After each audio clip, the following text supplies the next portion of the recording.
I'm Jolene Wynn, and this is the Porn Addict's Wife podcast, episode number 104, What to Do and Not to Do When Your Husband Struggles with Depression. Life does not have to revolve around your husband's pornography addiction.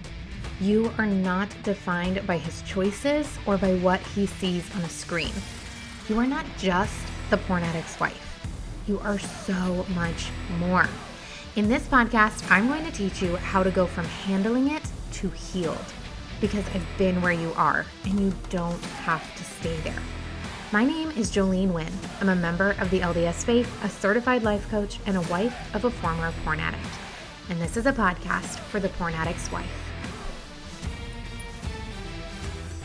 Good morning, my ladies. Happy Mother's Day to all of the mamas out there. I hope you guys had a wonderful Mother's Day. My kids were so adorable. They made me breakfast in bed. I'm not sure when that started, but they have been bringing me breakfast in bed on Mother's Day for years. And it has varied throughout the years what they have made based on their ability to make things. But yesterday I got a fried egg sandwich. It was legit and it was awesome. And my daughter was so cute and she made it all by herself. And she said she wanted to bring me all my vitamins. I take vitamins every morning. And she said, I wanted to bring you all your pills, but I didn't know which ones to bring you. It was so cute. And she brought me a Dr. Pepper and a water and a fried egg sandwich. And the kids were so cute. And they climbed all up on my bed and sang me a song. It was the cutest thing ever. As you can tell, I am sick. And so I did not go to church yesterday, so I stayed home with 3 of my kids. We all have croup. Have you guys had croup at your house? We have never had it. And so I don't know how we made it through, 10 plus years of having kids. And this is the first time we've gotten it. And my 5-year-old was the one that got it. And then my 4-year-old and now my 7-year-old. And I have whatever the adult version of croup is. I have it. Anyway, so that was our Sunday, but it was wonderful. And we had dinner. My husband grilled. And the men all made dinner. My brother-in-law and my sister came over.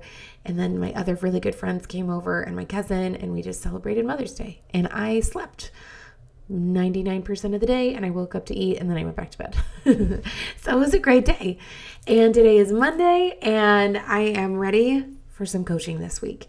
And I was talking to my husband yesterday. And I would kind of jokingly but half seriously said, I need you to record a podcast for me because I don't have much of a voice. And he said, okay. And he was like, oh, great. Now what am I going to talk about? Anyway, what we ended up doing was we ended up pulling the audio from a webinar that he and I created a year ago or more. I don't even remember when we recorded this, but we never used it. And we were talking in this webinar what to do and what not to do when you have a loved one that's struggling with depression, specifically a spouse. And this is something I've wanted to talk about on the podcast for a while because depression often goes so hand in hand with buffering, right? Or pornography addiction. Usually when someone is in an emotional state where they are down, depressed, don't know how to process their emotions, don't know how to handle their emotions, they often want to feel better. And one of the ways that they do that is with buffering, right? That's using something outside of yourself in order to make yourself feel better. Now, women, as I've said before, we tend to do food or shopping, but men often will turn to something like pornography. Now, that is So what I have found, not only with my husband, but also with so many of my clients, is that their husbands also struggle with depression and they want to help. They want to do something. They want to provide some support in some way, but they don't want to make it worse. They don't want to enable. They don't want to just be a doormat. They don't want to push.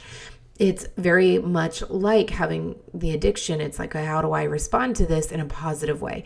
And so my husband and I recorded this podcast episode, and it's all about what to do and what not to do when your husband is struggling with depression. This comes from our own experience, which we go into in a little bit, but our own experience with my husband struggling with depression.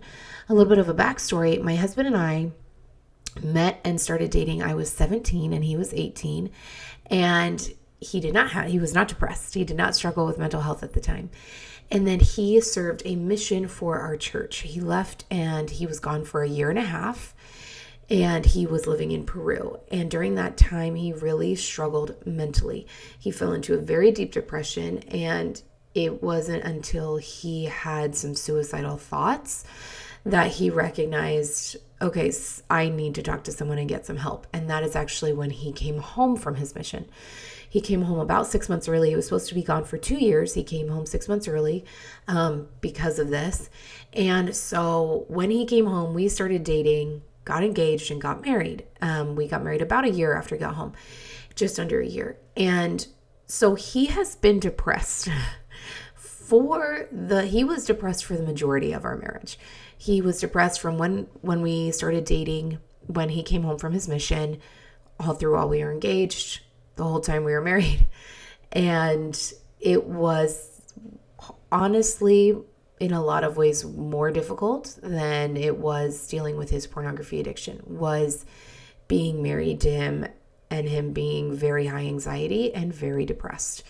And his last depressive crash was just a couple of years ago, after we moved to North Carolina, after we had gone through school, and I'd graduated and he'd graduated and he'd gone through dental school. And it was after we moved here and I was pregnant we were about to have our fourth kid. So this was 5 years ago. And then he had his last major depressive crash. And that is when he found meditation and thought work and how to process your emotions. And that is when he was able to work through it. And now he's on the other side of it. And it's funny, as my brother says, he's like, undepressed Rob is so much more fun than depressed Rob. And it is so fun because this is the one I fell in love with. This is the kid that I started dating when I was 17. And this is who I fell in love with. And I loved him throughout all of the depression. But that it was kind of a difficult thing. And so the things that we learned going through that, we want to share with y'all today on this podcast. Hopefully you guys will learn something from it and it will help you in your own marriages, or if you know someone, or even just a loved one, if it's not your spouse that's depressed. But if you have a loved one that is depressed, hopefully this will help you. And if you know of anybody else that struggles with depression, or they have a spouse that does, please share this podcast episode with them. Maybe there's something in it that they can find useful, that they can find helpful, because there aren't a ton of resources, as we know, for the loved one. There's tons of resources for the one who's depressed, tons of resources for the ones who are addicted. And yet for the ones who are loving them on the sidelines, there's not a whole lot for us. And so if you find this helpful, please share it with someone in your life. And I hope you guys enjoy this episode. Rob and I were talking about what to do and what not to do when your loved one struggles with depression. A life coach, certified through the Life Coach School. And we are going to change your life today, just so you know. My experience is that I suffered with depression for 10 and a half years. I had some major crashes. I was on medication. I was suicidal and had times where it was okay and just kind of in the background, and I was able to function in life. And then there was some crashing times where I wasn't able to function. And that's our story as well, because it also includes Jolene. Right. This all happened when we were married. It was all while we knew each other. It was when we were dating, engaged, married, and then we've been married for 11 years now. And so this has all been something that we've experienced in our marriage. And so as we've had this journey and we've learned a lot through it, we have had so many people that have asked us for tips or tools of what to do and what not to do when you have a loved one who struggles with depression. And so that's why we are creating this webinar, is so that we can share things that we have learned of what to do and what not to do, so that hopefully you guys can help somebody that's in your life that's struggling with this. And I totally get it, because here's the thing, is that you love them, right? This is a person, like for me, it was Rob. It was my husband, my boyfriend, my fiance, my husband, and you love them and all you want to do is help. That's it. Like, you just have this huge desire to just help and have it and take it away. And most of the time, the tricky thing is that we want to do that through control. Because you just want to fix it. Yeah. Right? Fix it. Right? You get it, right? So let's go over the things of what not to do. And then we're going to give you some tools of what to do in order to help a loved one who struggles with depression. Just as important of what to do, it's very important of what not to do. Yeah. So one's not better than the other. So the first thing that we want to go over is fear. Okay, this is huge because you are so worried about your loved one, right?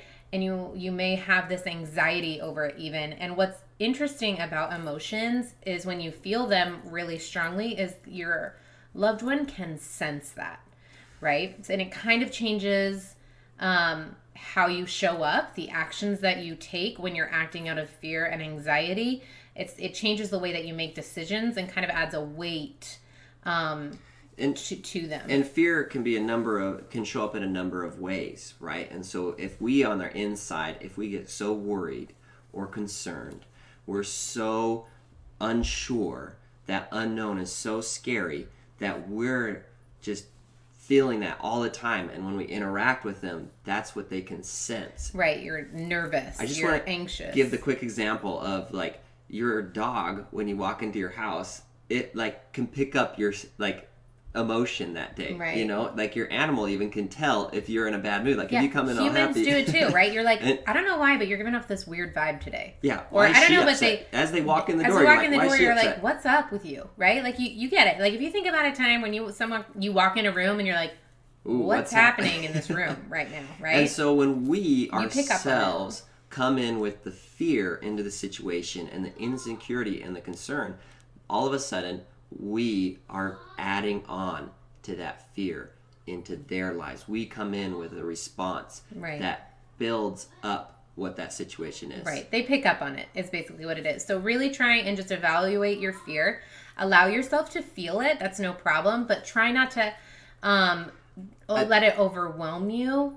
I think it's helpful just to recognize that we are feeling that way, right, and then to learn some tools in order to manage it. So that's more of like on the what to do side, right? We love that side of it. Right. But so here's the first. What not to do is try not to overwhelm them with your worry and anxiety, because they will feel that and it will change the way that you interact with one another. Okay, so basically with fear, the thing is if you make it a big deal, then your loved one can feel that and they become more concerned. And then this fear kind of snowballs. And then everything is a big deal. There's a lot more anxiety and a lot more stress in your interactions, if that makes sense. Yeah. Okay. So just be aware of the fear and how it is and what kind of actions you're taking when you are afraid, right? Okay. Second thing that we want to go over is that sometimes when you have a loved one who's struggling with depression, you want to overcompensate, right? You want to kind of distract them from this reality that is happening, and you're trying to create experiences or an existence or a lifestyle that's going to make them feel better. So I think of the example of a child that is struggling with depression, and then you overcompensate with trips or days out or concerts, whatever it is that they like. You're like, let me buy you an Xbox. We're coming in, and then like this weekend, and you try and build up the party for the weekend, or you try and build up the gathering, or you're trying to build up excitement and energy in their life around them, and in a way of overcompensation, not in like the natural, normal way that you might go about doing that. Right. And the reason that actually builds the expectation for the person of they can pick that up, right? They know that you're overcompensating. They know that you're making a bigger deal. They know they're trying to help. And instead of helping, it puts a pressure on that person, right? All of a sudden there's this pressure of not wanting to disappoint the other person, right? They know they want to help you, and you know they want to help you, and all of a sudden this pressure comes into that relationship when you're overcompensating, and that event becomes more of a burden rather than the hope that it was, the intention of it isn't the effect. Right. And that kind of leads into our third tip of what not to do, which is masking your own emotions. It kind of goes hand in hand with that.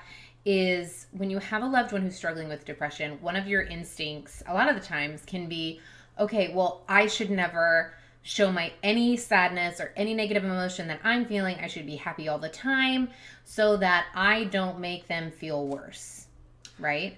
if I'm having a bad day, I don't want to show that because he's already feeling down, and then he'll feel down even more because I'm having a bad day, but that's not his fault. So I should only ever be happy so that Anyway, it's just like this big mess. Yeah, it's the happy, happy, happy face, right? And people with depression are already really good at that, right? They can try and put on the outside surface, but inside they don't feel that way. And when you approach the relationship in that same way, it kind of reinforces their behavior in a sense, right? It reinforces that our interaction can only be happy. Our interaction can only be this false relationship. Right. And when we just approach it with only half of ourselves, half of the happiness, right, then we don't become vulnerable. We don't allow a full relationship.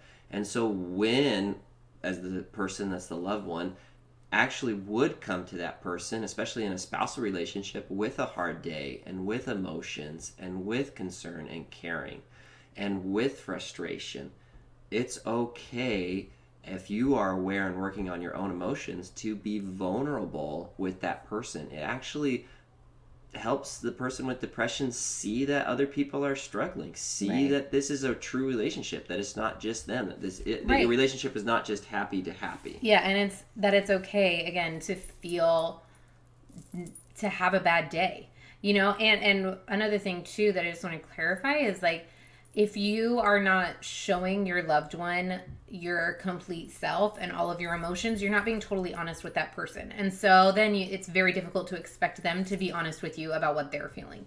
So that just, again, creates kind of a disconnect between you and your loved one if you're not being honest with all of the emotions that you're feeling in your day. So some of you might be thinking, well, you just told me not to be fearful and show up with fear, and now you're telling me, no, I'll show up with exactly how I am, exactly in my emotions. And so what we kind of explain also in coaching and different things is, it's the fear that you're holding inside of you that you're acting out of, right? That you aren't expressing, that you aren't dealing with. It's the fear that you're not dealing with that's showing up in that relationship. And so being able to interact in an honest way and not just around the fear, right? And not just do things because you're afraid. It is an important way to show up in that relationship with the person. Right. And so for one of the biggest things that happened when Rob started going to therapy. Yeah, let me tell this story. Go ahead. So when I went to therapy, I was going to therapy, and it was the third crash and the third round of therapy, and we had a 6-year-old at the time, and I saw the exact same behaviors and patterns that I had as a child, and I just became so fearful and concerned for her that she was headed into the same path as I was with depression. And I couldn't, it took me a long time to work this through, but I asked the therapist I was working with, what can I do for her? What can I do to make sure she doesn't have to go down this path? And I did not like his answer, and it took me a long time to accept his answer. And this is probably going to be a hard answer to hear for you as well, and that's okay. You're not going to like the answer at first. And the answer was, work on yourself first. And as you work on yourself first, that is the only way you will know how to help that person. And not just that, but as a child to a parent relationship, children absorb. They are still sponges for so long. And even if you are still in that anxiety-ridden depression state, no matter what you teach your child, they are going to just observe by example alone. They will sense, just like we talked about picking up other things earlier, they are going to sense and pick up how you handle your depression, anxiety, emotions. So the number one thing that's the hardest to hear is work on yourself first. Once you know how to change yourself, that's the only way you will know how to change, or not change, but to help the other person. Until then, it's the blind mouse leading the blind mouse in this situation. Yeah. And this doesn't just go for people who are struggling with depression. If you're not struggling with depression and you want to help someone who is, you still need to work on yourself first. Yes. That is how you're showing that's up. That's how you're showing up, how you're behaving, how you're teaching. And again, this is also why if you had one of those things of what not to do, and you're like, oh, I'm doing all these things. Those are the things they're talking about, right? Working on yourself first. Right, working on yourself first. And so the very first one, these are all the opposite. So we went over like the very first part, the very first thing of what not to do is being really fearful. When you're working on yourself, one of the things that you can do to help a loved one who has depression is to overcome your own fear. And this is so interesting because our brains are very smart, but they're wired for the worst case scenario, right? Like we are always thinking, oh my gosh, my loved one is depressed. What does that mean? What is this going to look like? How much is therapy going to cost? What kind of medications do we need to get on? We need to find the best doctor. Like your brain just spins on, okay, so all of these things are the things that what do I need to look out for? What signs do I need to look out for? Or is there something else that is leading into this? Is there something happening that I'm not aware of? Trust me, I've had all these thoughts, right? So your brain is going to go through like, oh my goodness, here's the worst case scenario. But you need to just be aware of that and work on that, right, and process through that. And that's just not things that we are taught, right? Right. Like we don't have these tools in our culture, and it's ones that we have to go out and find and learn and work on. Right. So when you have someone that you love, they come to you and they tell you that they're struggling with depression, or you find it out, or you discover it together, however it happens, the best thing that you can do is come to that with love and acceptance, because the opposite of fear is love and acceptance, right? And you have to know and just learn to think that your loved one who is depressed is perfectly okay exactly where they are. And you can just love them in that state just as they are. So many times we just want to force them to change. We just want them, and we do it out of love. Like we want them to get better. We want to fix it, but we can't. And I can hear your mind screaming, well, it's not okay. Like this is not okay. It's ruining my life. It's ruining my relationships. It's ruining this. It's ruining, how can I have my child deal with this? Like it's not okay, right? And can you hear the fear behind that? Can you hear what you're putting into that as your first thoughts are that? Yeah. And so this isn't something that's going to change after watching this video. Sorry. Like it's not. Like this is a practice. Like I can't send you. It takes a long time. I can't send you to the gym for a weekend or 1 hour session and then you're going to come out 50 pounds lighter and really worked up. That'd be awesome. That'd be awesome. It's a practice. It's a growth. And working on yourself is also the same thing. It's a practice. It's a growth. Right. And that's part of the process, part of the path. But it's working towards that it's okay. Yeah. I love you just as you are. Yep. And you wouldn't have to change. And I would still love you just as you are. And that provides the best space for someone with depression to be able to see, one, you're an example of that to them because they don't love themselves and they are fearful inside themselves. And if they can see you as that example, that is such a draw up, such a light to them in their lives. It's a powerful gift to them when you are able to work on yourself and become that loving, caring, it's okay, accepting person in their life. Yeah, it's huge. So next along with that, for what you can do as you're working on yourself, one is to overcome that fear. And the second one is to be okay with feeling all of your own emotions. Okay. So we already talked about how sometimes we want to mask our own emotions when we try to show only our happiness and only the positivity, right? But you need to learn to be okay to feel anything. And that's really difficult. But that's what allows you to show up honestly, to have a true connection, to share a real relationship, and for them to be able to see that they're not the only ones that ever feel negative emotion. Because we all do. We all feel negative emotion, even if we're not depressed. So it's important to allow yourself to feel those and then to share that. And don't be afraid that your negative emotions are going to make them feel more depressed. And what we get in, and what Jolene can get into in life coaching and different things is you're not just taking all that emotion and shoving it on them and having them deal with it, right? Rather, it's a vulnerability of just opening up and realizing where you're at, right? So that they can see your whole self. And you can't do that until you're able to see your whole self and as you show up. Right. And then when you truly connect, that's what can really depression, healing. I mean, they talk about that, like it's a lack of connection in a sense, and you're unable to connect, not even with yourself, but also Right. with other people. And so you coming in, even if they're not able to connect to that, if you're the open end and able and ready and be there when they are ready to connect, then you're there. You're Yeah. ready. You haven't put those walls up, those emotional walls up for Yeah. them. And then the last thing that you can do when you work on yourself is to not try and solve the depression.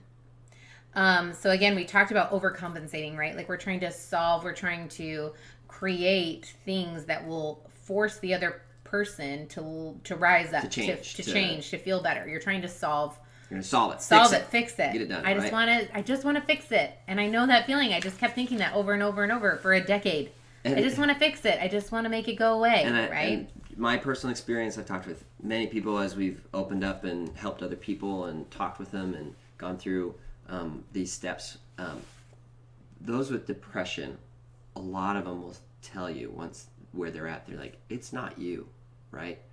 It's me. Mm-hmm. Like, I'm already suicidal. Like, there's nothing that, like, I know it's hard for you to handle that, but like that's where I'm already at, regardless of the situation. Right. Like I'm already down. I'm already in this pit. Like you're not making it worse. It's not you. Right. You know? But you also can't make it. But as that, the spouse or as the loved one, you want to fix it, right? And it's completely the responsibility of the person with depression, right?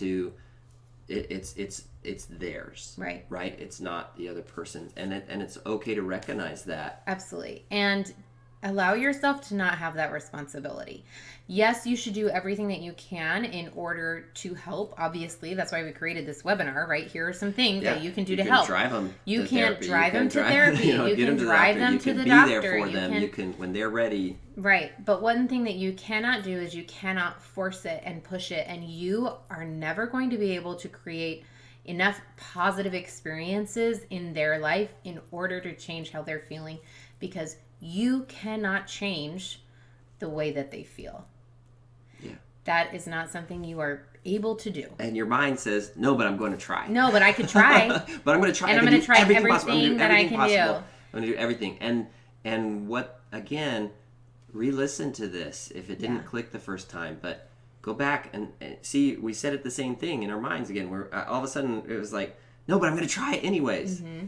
But what we're trying to help and explain is the best thing that you can do is work on yourself and these emotions and how you're feeling about the situation. And as you do, that is the best space to come into that relationship with your loved one. Absolutely. Because it's so much we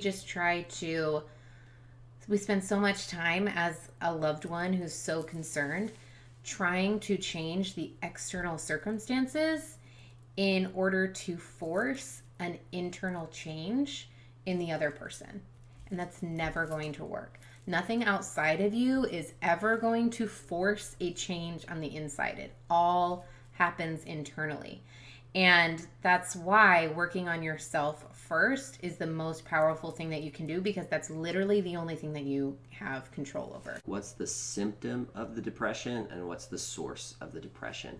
And so a symptom of depression is all the outside stuff, all the things that, you can take the medication, it treats the symptom. And when I'm talking about symptom, it's like, all right, I'm going to use this example, the broken arm example, all right? You break your arm completely and you go to the doctor, and the doctor just gives you a nice numbing shot right up here and says, you're good, you're not in pain anymore, go on out. And then you have to go back to the doctor and you get another numbing shot, and you just keep doing that, and you never treat the broken arm, right? The source of the pain in the first place. So you can treat the symptom of the pain just by giving pain medications and numbing it over and over and over again. And so sometimes when we come in trying to fix the external factors, we might be able to fix a symptom here and there, and then we're like, look, I'm doing it. Look, we made him happy this weekend, right? Mm-hmm. That was really good for him. It was really a good break or relaxation time. Right, but it's just a shot. It's just the shot. It's just a shot in the arm, and that doesn't change the source, the internal part of that person. And so that's kind of the first thing and that's not something that's your job. No, right? It's not. So We gave you permission to work on yourself, to take that responsibility off you. Don't show up with that responsibility in the relationship. It is theirs alone. And that is the only way that they will get through that. And you can just provide that beautiful space, that beautiful connection to be there as that support. Right. All right, ladies, if you are loving what you are learning on the podcast, I want to invite you to come join my coaching program. This is where we take it to the next level and we actually start applying and learning the how of moving forward. This podcast has taught you the what, and the coaching program is where you're going to learn the how. This is where you learn how to actually start moving forward, process all of that pain that you feel, and let it go once and for all. If you are ready to finally move forward and stop living a life that revolves around your husband's pornography addiction, then I want to invite you to come join me today. Just head to my website, joleneWynn.com, and sign up today. I can't wait to see you there.